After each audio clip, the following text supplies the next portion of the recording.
A guten Chodesh, the month of Elul, today the first day of the month of Elul, as the old saying used to be, "Se blast schon de Winden von Elul."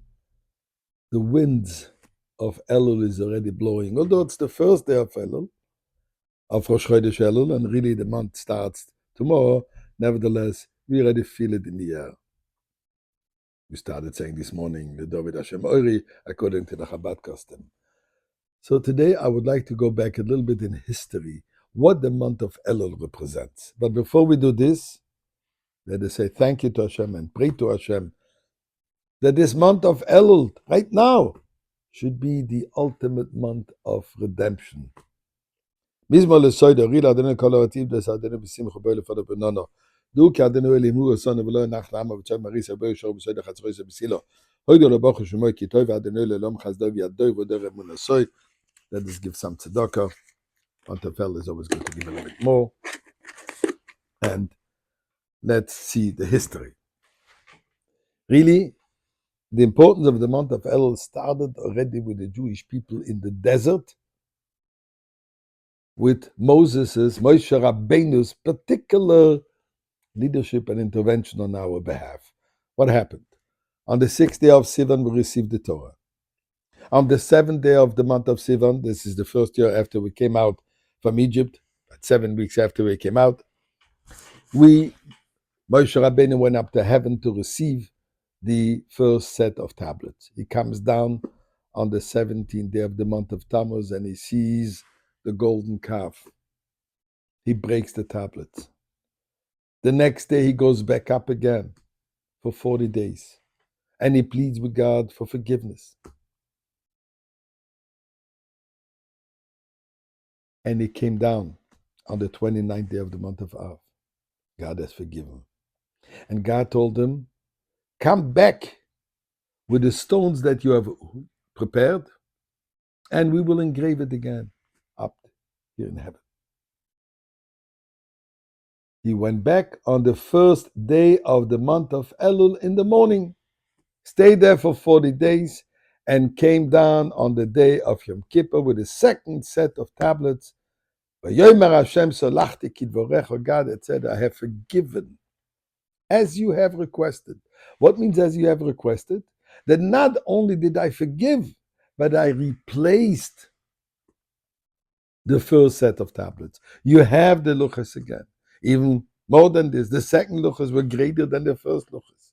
The first luchas only included Torah Shebiksav. The second luchas, as it says, also included Torah Shebal Peh, the oral law.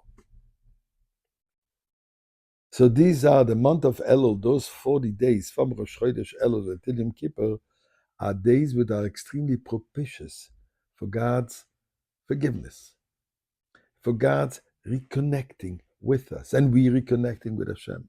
In fact, it says that while he was up there, God, Moshe Rabbeinu said, God, can I take a selfie with you? I guess he didn't say those words. Says, can I see you? And God says, you can only see the external dimension of me, but the inner dimension of me you can't see. Human being cannot grab this. In the words of Maimonides, he says, you can only see my back, not my face. And my Rambam says that it interprets, you can only have a perception of God's reality, but not his essence. But it did reveal to him the secrets of the 12 attributes of mercy that we say every day in Tachadun. Hashem, Hashem, Keil, Rachum, V'chanu, Ne'echapayim, Rav Chesed, V'emes, Lo Yitzeh Chesed, Lo Alofim, Lo Yisov, V'nefesh, V'chato, V'nakeh. These are the 13 attributes of mercy that when we evoke this, God is forgiving. Now let me go through them quickly. According to KABALA, there's different ways how it's explained. I will go to the Kabbalistic explanation now. First one, Keil, meaning God, mighty in compassion to give all the creatures according to give all creatures according to their needs. Rachum, merciful, that humankind may not be distressed. V'chanun, and gracious if humankind is already in distress. Erech HaPaim, says it twice, slow into anger, once to the righteous and once also again repeated for the wicked. V'rav Chesed, plentiful of kindness. V'emes, truth. Noitzeh Chesed, keeping that kindness. Lo alofim, for the thousands. Noisi oven, forgiving iniquity. V'fesha, transgression. V'chator, and sin. V'nake, and pardoning. These are the 13 attributes of God's mercy which are prevalent, which are present in the month of Elul. So therefore, the month of Elul is an extremely propitious time to, as the Rosh Hashanah says, Ani ledoidi v'doidi li, reconnecting, reapproaching, getting closer to Hashem. How so? If God forbid, will not be with Mashiach yet in the Beis Hamikdash today, we will discuss it further. In the meantime, as we say, a good gebenched Jahr, ksiva v'chasima toiva l'shana toiva mesuka v'geula.